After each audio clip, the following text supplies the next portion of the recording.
Bienvenidos a DNews. Somos Latinoamérica. Soy Magali Schwartzman desde Buenos Aires, Argentina, y estas son las principales noticias. Ecuador vence el plazo de escrutinio. El Consejo Nacional Electoral concluyó el procesamiento de las actas del escrutinio en 20 provincias. Sin embargo, aún quedan provincias a la espera.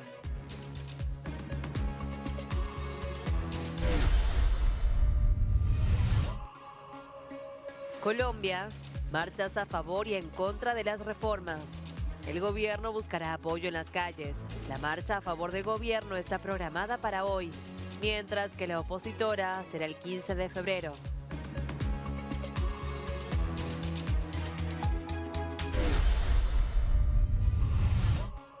Brasil, el Estado pide condenas por el intento de golpe. La Abogacía General de la Unión pide condenas contra 54 bolsonaristas y que paguen $4 millones.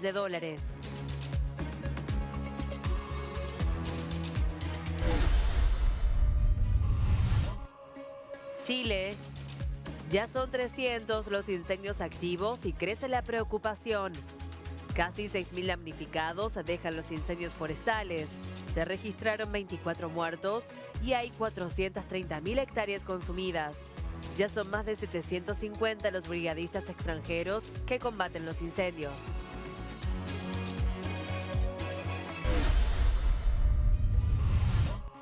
Estados Unidos abierto a una reunión con China. El portavoz de la diplomacia dijo que no hay una reunión agendada, pero que están comprometidos a mantener líneas de comunicación.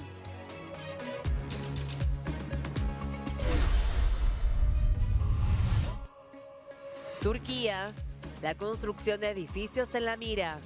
El Colegio de Arquitectos e Ingenieros turco confirmó que hace varios años se vienen incumpliendo las normas de construcción.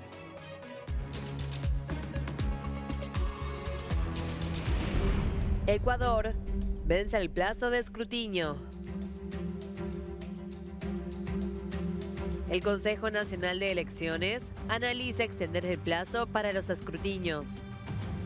El Consejo Nacional concluyó el procesamiento de las actas de escrutinio en 20 provincias del país. Sin embargo, las de Guayas, Esmeraldas y Los Ríos aún están a la espera. En Guayas, particularmente, se detuvo el conteo, luego de la denuncia de un supuesto centro paralelo, pero informaron que el proceso se retomó.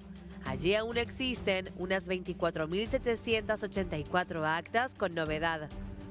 La ley establece un plazo de 10 días que vence este 14 de febrero para terminar el proceso de escrutinio. Sin embargo, a escala nacional, el estado del procesamiento de datos es del 94.78% y hay más de 27.000 actas con inconsistencias. Hasta el momento se han revisado más de 72.000 actas, la mayoría tienen que ver con la consulta popular. Colombia, marchas a favor y en contra de las reformas. 2 movilizaciones masivas han sido convocadas para los próximos días. Ambas responden de manera positiva o negativa a las propuestas impulsadas por el Congreso en torno a las reformas de salud, laboral y pensional. Las marchas que apoya el gobierno está programada para el martes 14 de febrero, mientras que la manifestación opositora fue desplazada para el miércoles 15 de febrero. Los simpatizantes de las medidas del Congreso tendrán un encuentro en las principales plazas públicas de cada ciudad, en las cuales se transmitirá un discurso preparado por Gustavo Petro. Por otro lado, la oposición llevará adelante 11 concentraciones, 3 marchas, 2 bloqueos y una movilización masiva en varios puntos del país.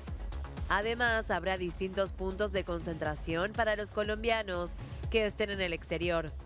Los mismos están ubicados en varias ciudades de Estados Unidos, Estocolmo y Panamá.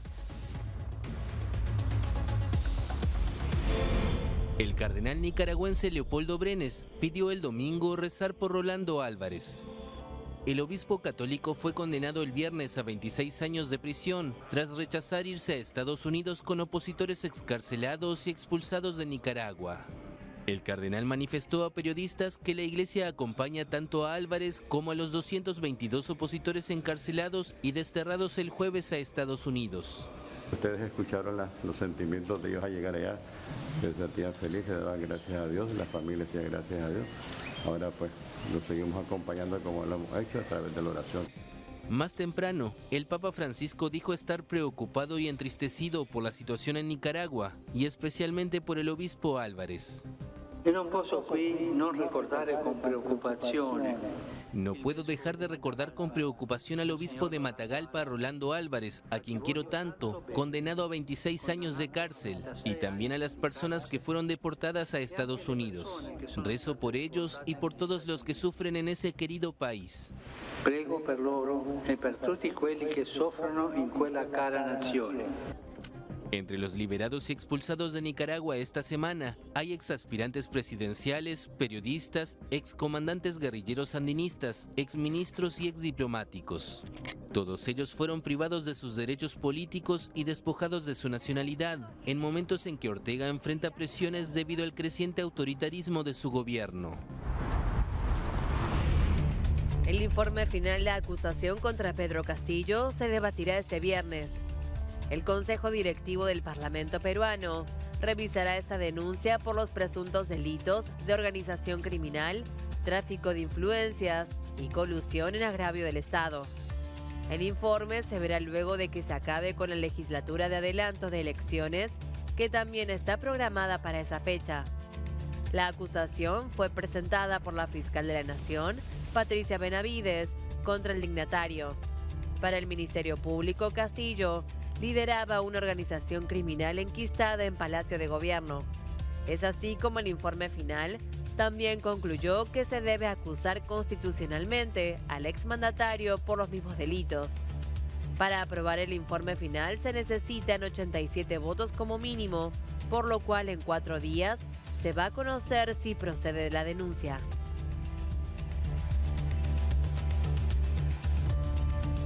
Por otro lado, México decide reservar por 5 años información sobre el asilo a la familia de Pedro Castillo.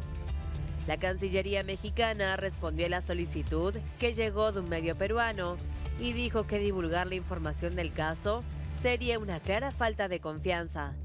Además, la cartera de Exteriores mexicana explica que la información solicitada contiene opiniones, análisis, juicios de valor y puntos de vista que fueron emitidos únicamente para su destinatario y no para el conocimiento público.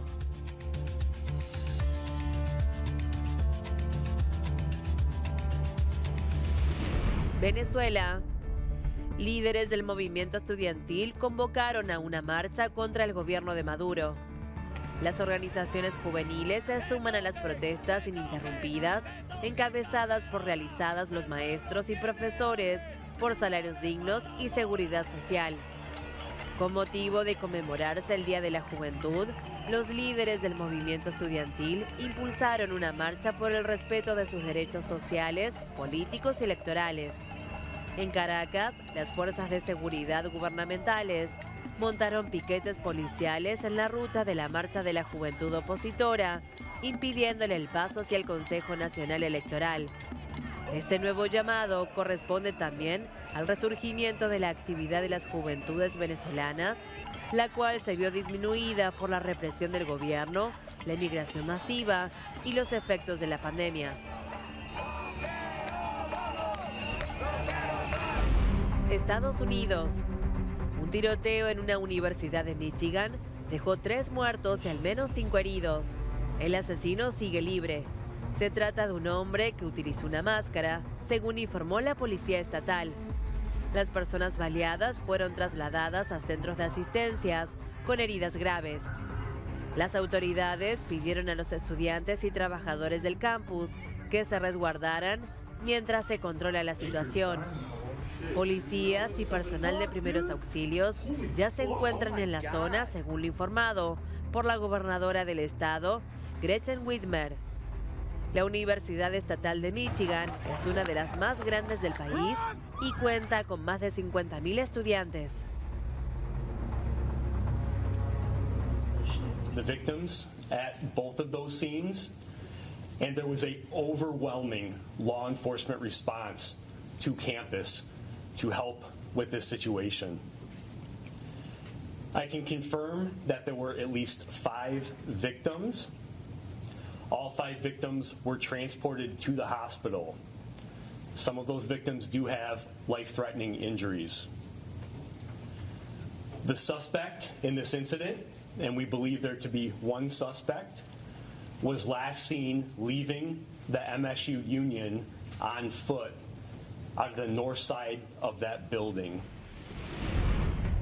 El Estado pide condenas contra 54 bolsonaristas y 3 empresas por el ataque en Brasilia. La Abogacía General de la Unión exige que los asaltantes paguen $4 millones por los destrozos causados en las instituciones. Los acusados, entre los que figuran un sindicato y una asociación, ya tienen sus bienes bloqueados cautelarmente tras los asaltos, pero la entidad pidió a la justicia del Distrito Federal que se les condenen de manera definitiva. Según la defensa del Estado brasileño, los acusados eran conscientes de que eran sus arengas podrían causar los eventos tal y como ocurrieron.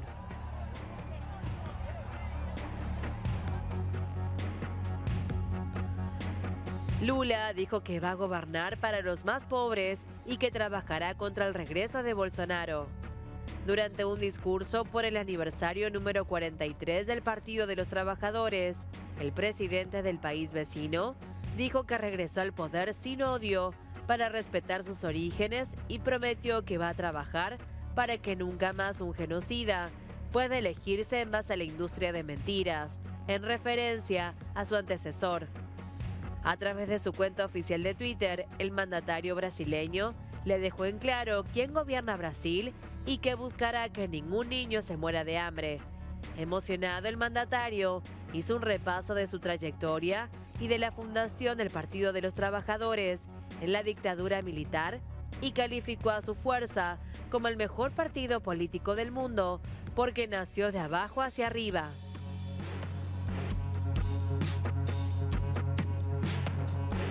Por otra parte, Bolsonaro reiteró que volverá a Brasil en las próximas semanas.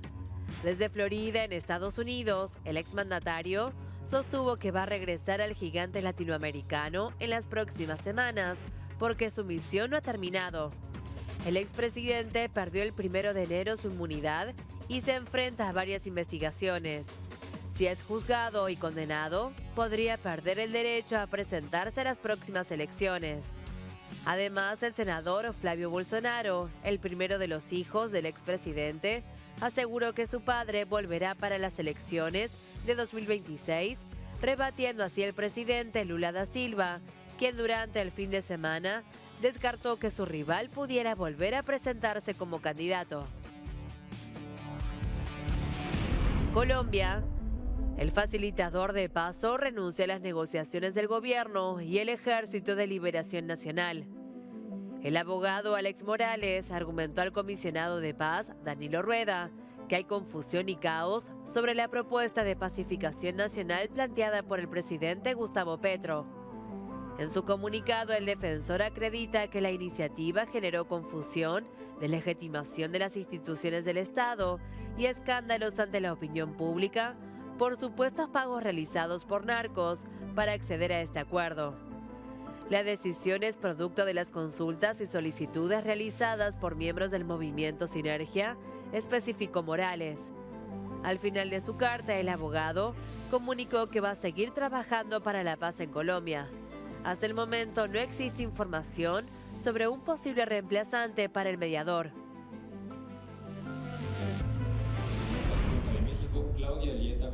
El gobierno de Colombia y la guerrilla del Ejército de Liberación Nacional, ELN, reanudaron el lunes en Ciudad de México las negociaciones para un eventual alto al fuego.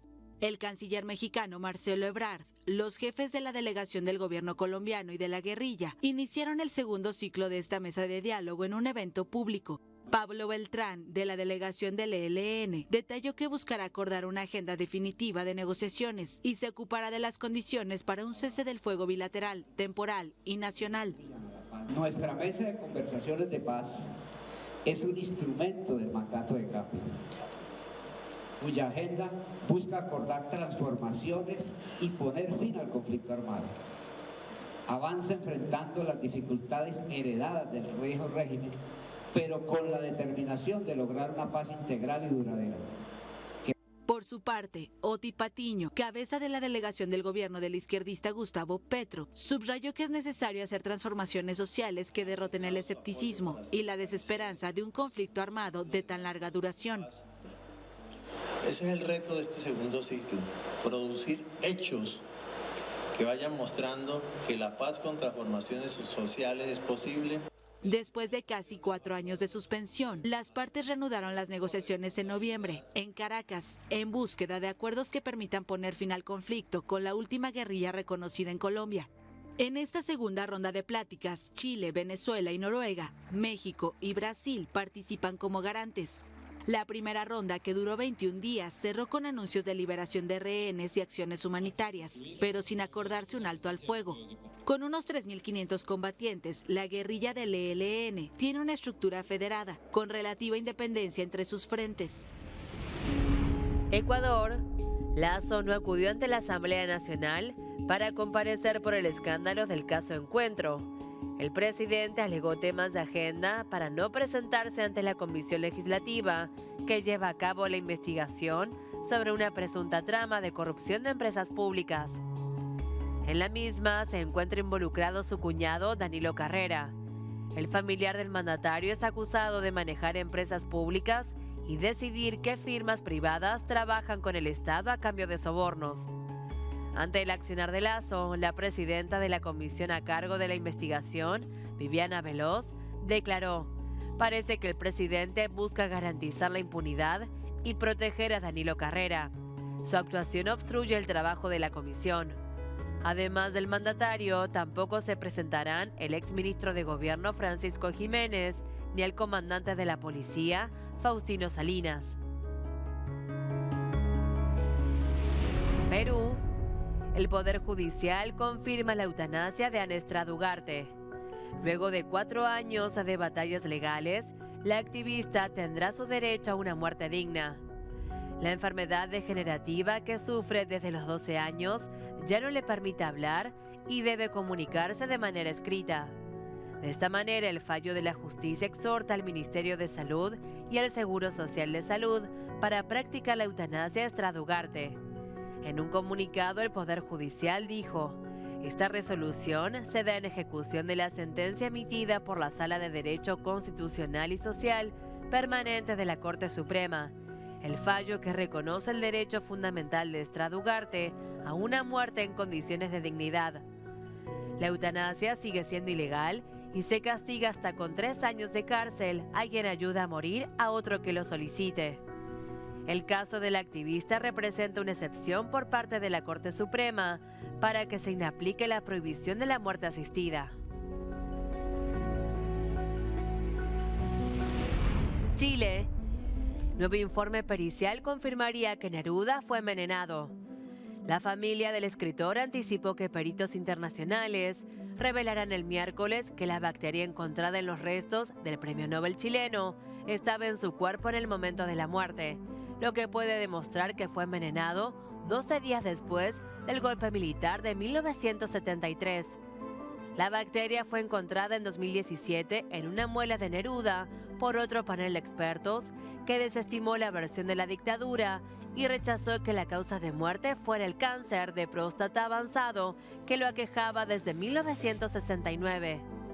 Gran parte de la familia del reconocido escritor apoya la versión de Manuel Araya, su antiguo chofer, quien sostiene que fue envenenado mediante una inyección en el abdomen por un agente secreto del régimen de Pinochet. Las conclusiones de este nuevo informe pericial se iban a conocer el pasado 3 de febrero, pero la audiencia fue cancelada en 2 ocasiones, en primera instancia por fallas técnicas y luego por supuestos desacuerdos entre los peritos.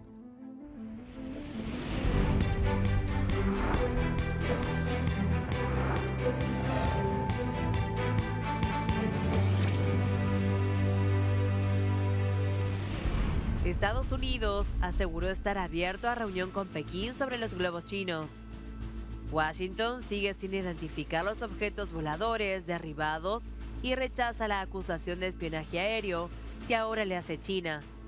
El portavoz de la diplomacia estadounidense, Ned Price, explicó que por ahora no hay ninguna reunión agendada del secretario de Estado, Antony Blinken, con ningún alto cargo chino. Estamos abiertos y comprometidos a mantener las líneas de comunicación. Podemos hablar por teléfono, tener encuentros en nuestras embajadas en Pekín o en Washington, mantener reuniones con funcionarios en terceros países o viajar a China, apuntó Price. Además, Estados Unidos encontró electrónica crítica y sensores clave entre los restos del globo espía chino. El ejército norteamericano dijo que fueron identificadas algunas piezas y grandes secciones de la estructura entre las partes que fueron rescatadas del mar la semana pasada. El episodio llevó al ejército estadounidense a rastrear los cielos en busca de otros objetos que no fueran captados por los radares, lo que condujo a un número sin precedentes de 3 derribos en los 3 días transcurridos entre el viernes y el domingo.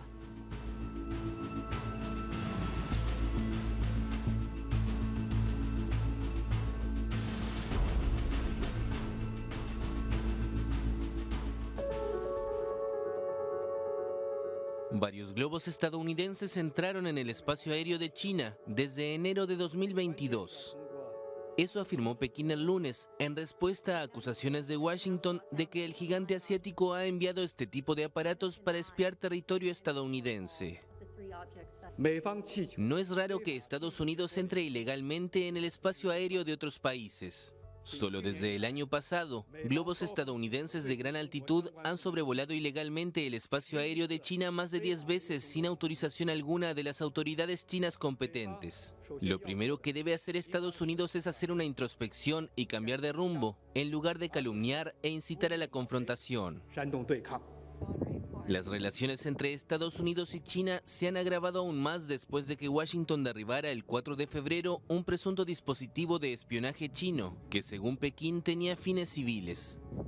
Desde entonces se han derribado otros artefactos de este tipo que volaban sobre Estados Unidos y Canadá, aunque Pekín solo ha admitido que el primero era suyo. El Pentágono dijo el domingo que aún desconoce cuáles son los otros 3 objetos que fueron derribados. Uno el viernes sobre Alaska, otro el sábado sobre el territorio canadiense de Yukon y el más reciente el domingo sobre el lago Hurón. Las autoridades sí indicaron que el objeto derribado el domingo había sido rastreado durante casi un día y que no se parecía al supuesto globo de vigilancia chino que fue destruido frente a la costa atlántica el 4 de febrero, después de atravesar el país. El presidente Joe Biden ordenó a un caza F-16 que derribara por precaución el último objeto, descrito por un alto funcionario de la administración como una estructura octogonal de la que colgaban cuerdas y que podría haber supuesto un peligro para la aviación civil. Jesse Stoltenberg afirmó que el globo que sobrevoló Estados Unidos tiene que ver con la actividad de inteligencia china y rusa. Dicha tendencia, en su opinión, se observa en el ciberespacio y en la órbita, donde hay cada vez más satélites. Esto destaca la importancia de nuestra vigilancia, de nuestra mayor presencia y de que también intensifiquemos la forma en que compartimos la inteligencia, cómo monitoreamos y protegemos el espacio aéreo, afirmó Stoltenberg en una rueda de prensa. Según el jefe de la OTAN, una respuesta apropiada al supuesto problema sería una mayor cooperación entre los aliados en el espacio, que incluya compartir más información y recopilar más datos de satélites comerciales. Por otro lado, el Reino Unido promete que derribará cualquier globo que sobrevuele el país. El primer ministro británico, Rishi Sunak, ha advertido que la Fuerza Aérea del país está dispuesta a emplear aviones de combate para derribar cualquier globo espía chino que entre en el espacio aéreo británico. En esa línea, el secretario de Defensa, Ben Wallace, ha prometido que llevarán a cabo una revisión de seguridad con sus aliados en medio de temores por los supuestos globos espía chinos.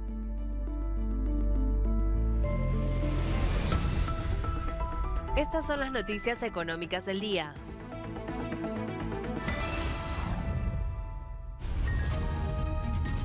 El gasto europeo para afrontar la crisis energética se acerca a los 800.000 millones de euros.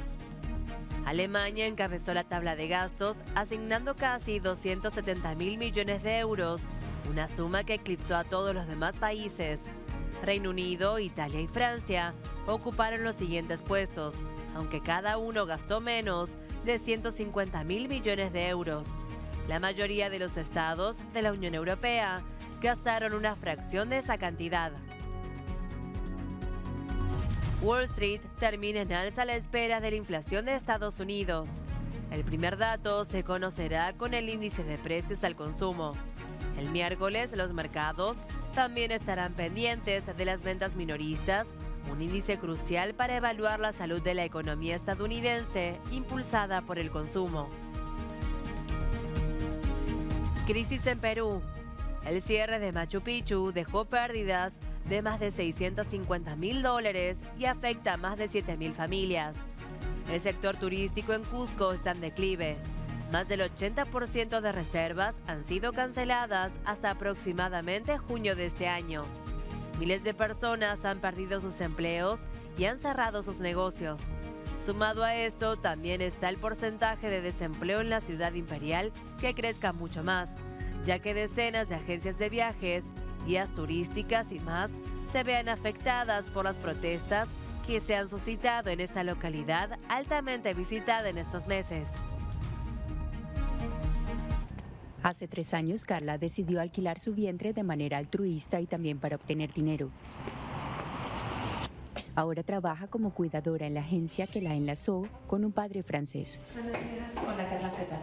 Acompaña el embarazo de las gestantes subrogadas, la mayoría madres solteras con acuciantes necesidades económicas.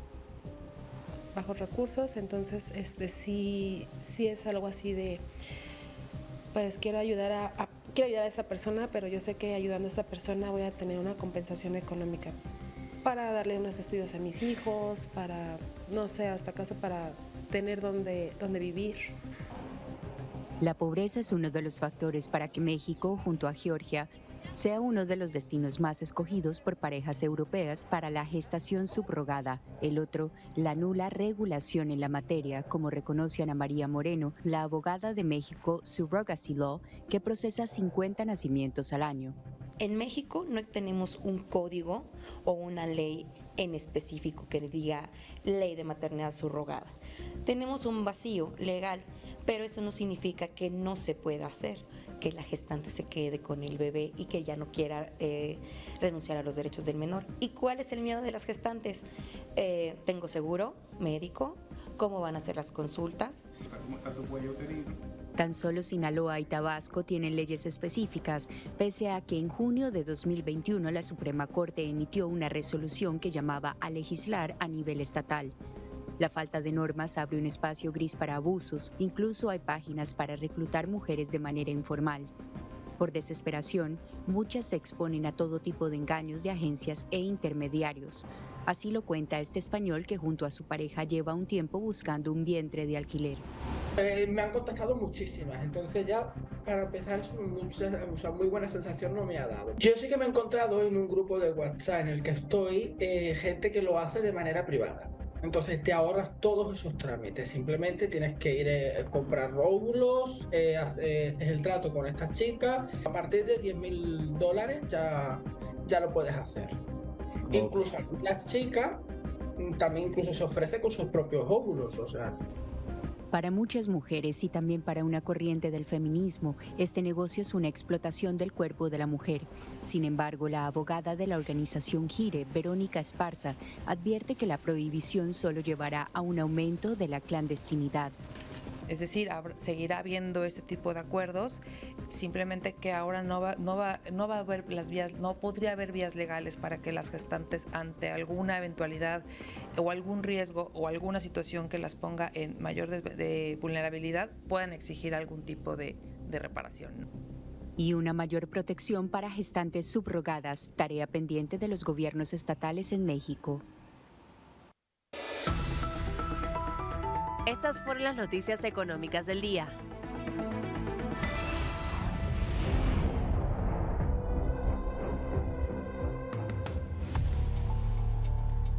Habrá nuevas sanciones internacionales contra Rusia el 24 de febrero. Según el ministro de Exteriores de Ucrania, Dmytro Kuleba, el Kremlin sufrirá nuevas sanciones a partir del día que marca el primer aniversario de la invasión a su país. Serán anunciadas desde diferentes países e instituciones, aseguró. El responsable de la diplomacia ucraniana reiteró que se están preparando nuevas sanciones y otras medidas contra Rusia, aunque no ofreció más detalles de qué consistirán.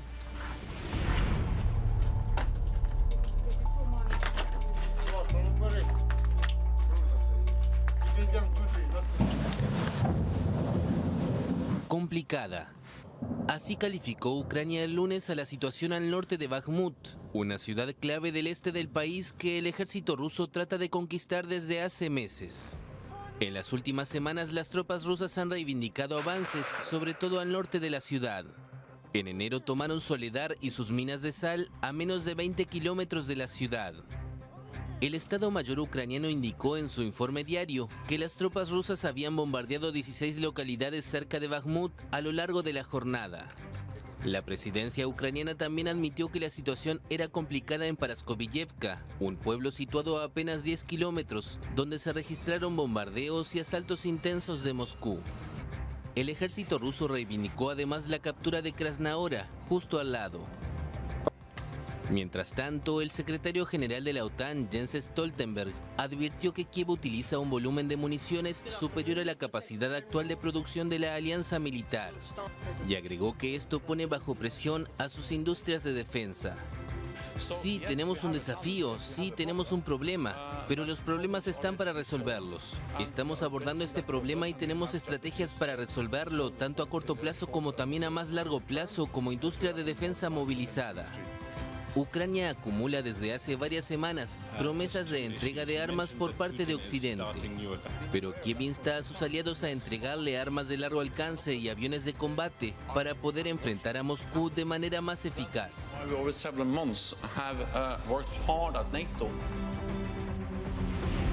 La OTAN dijo que Ucrania utiliza más municiones que la capacidad de producción de la alianza. Jens Stoltenberg afirmó que las industrias de defensa están bajo presión por el ritmo en que Kiev utiliza los recursos bélicos para enfrentar la invasión rusa, por lo que se está haciendo una revisión de las reservas. De acuerdo con el jefe de la OTAN, se trata de un hecho concreto, pero agregó que la organización está actuando en esta cuestión.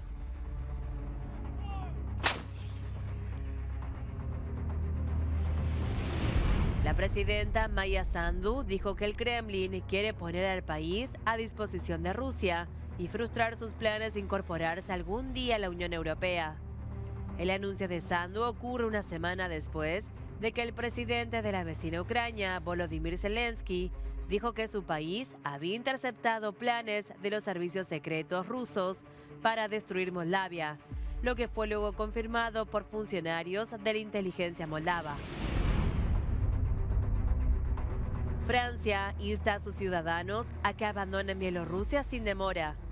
El Ministerio de Exteriores de Francia ha emitido este lunes un aviso para sus ciudadanos, desaconsejándoles formalmente los viajes a dicho país e instando a quienes ya se encuentren allí a que se vayan. La advertencia se publicó en el contexto de los enfrentamientos armados entre Rusia y Ucrania y el cierre del espacio aéreo bielorruso. Los franceses pueden salir del país por carretera a través de la frontera con Lituania, Letonia o Polonia, y en caso de que sea necesario, los que lo hagan por vía aérea deben solicitar la visa de salida ante el Ministerio del Interior de Bielorrusia, recordó la Cancillería. Además, la Embajada de Estados Unidos en Rusia instó a sus ciudadanos a abandonar el país inmediatamente. Los ciudadanos estadounidenses que residen o viajan a Rusia deben irse de inmediato.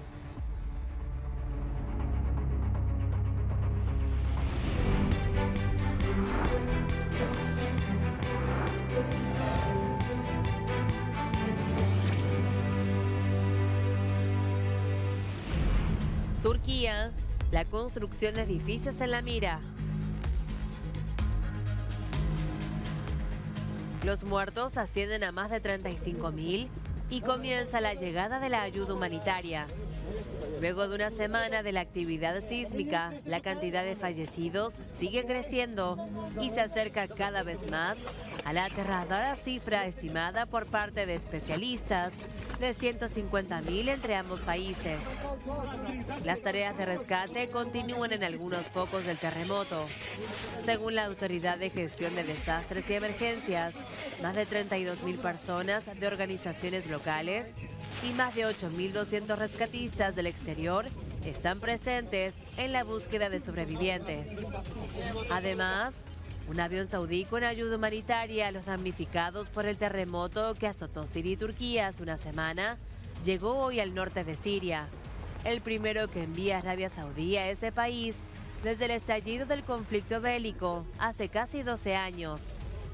Según fuentes oficiales sirias, el avión aterrizó la pasada madrugada en el aeropuerto de la ciudad de Alepo, bajo control del gobierno de Al-Sadad, y una de las 4 áreas más castigadas por el terremoto el pasado 6 y sus fuertes réplicas, que han dejado más de 3.500 muertos en Siria y más de 33.000 en Turquía.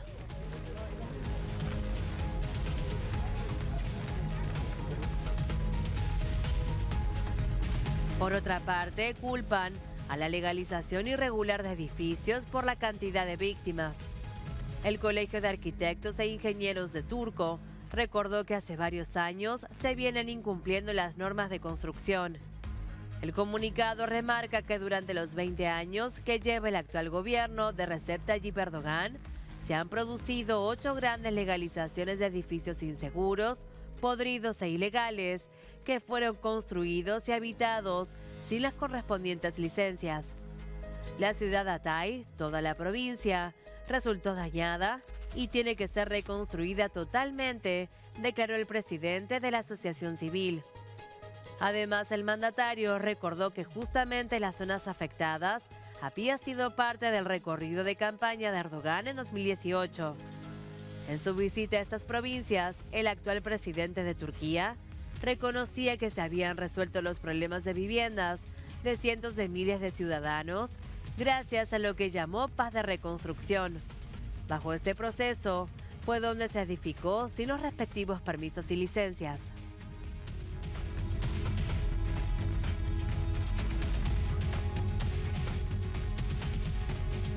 El presidente sirio recibió al jefe de asuntos humanitarios de la ONU. Bashar al-Assad subrayó la necesidad de que una ayuda urgente llegue a la población civil en todas las regiones del país, incluidas aquellas bajo control de grupos extremistas. Además, llamó a los esfuerzos de la comunidad internacional para la reestructuración de la infraestructura. Por su lado, el enviado de la ONU, Martin Griffiths, destacó la rápida respuesta del gobierno sirio en cuanto a las labores de rescate. También manifestó el apoyo de las Naciones Unidas para colaborar con dichas labores y satisfacer las necesidades humanitarias de los sirios. Durante su visita al país, Martin Griffiths ratificó que la fase de rescate está llegando a su fin. El responsable de los programas de ayuda humanitaria de las Naciones Unidas dictó el inicio de la fase recuperativa, la cual cambia el foco de urgencia a la provisión de refugio, alimentos, educación y atención psicosocial. Al visitar la frontera siria, Griffiths reconoció que los sirios han quedado en busca de ayuda internacional que no ha llegado. La colaboración de la ONU se vio reducida, ya que esta solo estaba autorizada para ingresar por el cruce de Bab al-Awa y la logística se complicó por la presión en las carreteras destruidas por el terremoto.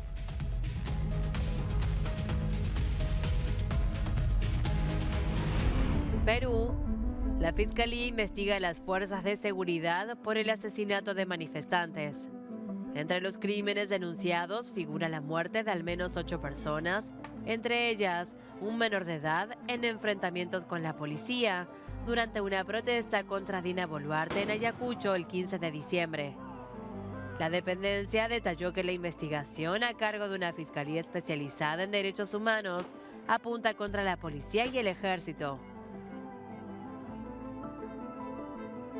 Prohibieron las protestas en el centro histórico de Lima para preservar los bienes patrimoniales. Esta zona de la capital peruana está catalogada por la UNESCO como Patrimonio Cultural de la Nación y de la Humanidad por su riqueza histórica y arquitectónica. La decisión alcanzada engloba 10.32 kilómetros cuadrados, donde se encuentran emblemáticos edificios como Palacio de Gobierno, Palacio Municipal o la Plaza de Armas. Las manifestaciones dejaron 5.000 metros de áreas verdes pisoteadas, 20 árboles destruidos, 60 papeleras destrozadas y más de 75 postes ornamentales dañados.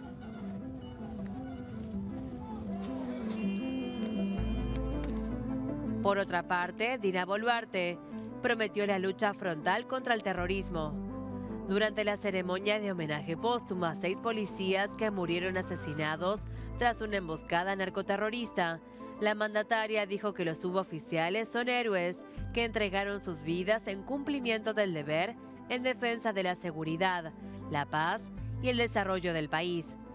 Asimismo, indicó que no va a permitir más muertes ni más violencia en Perú.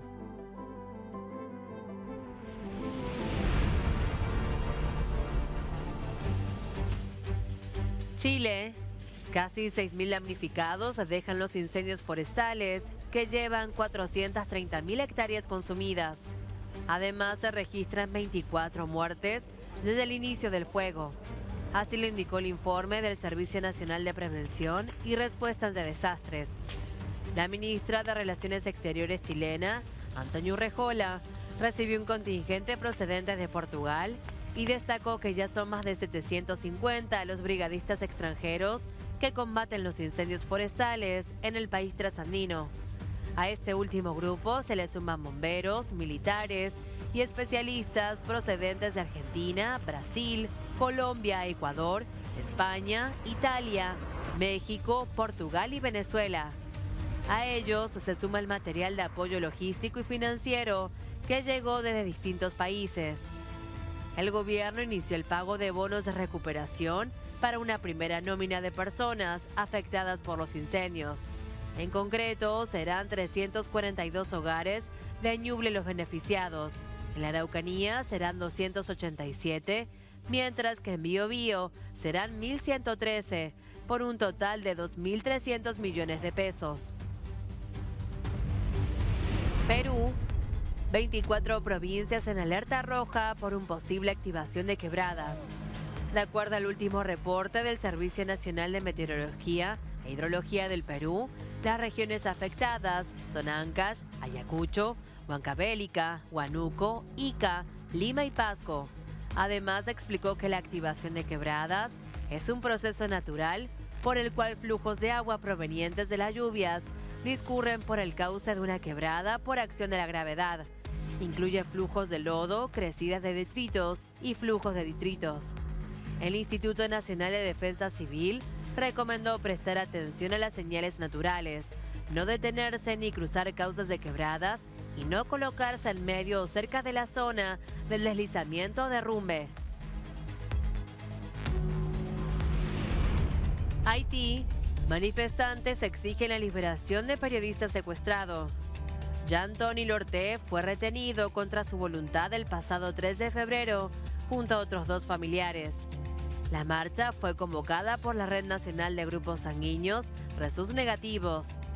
La Oficina de Protección del Ciudadano expresó preocupación por la situación del comunicador y recordó que su labor es decisiva para la sociedad, mientras que la Federación Internacional de Periodistas exigió su liberación incondicional y reclamó a las autoridades acciones para proteger su integridad física.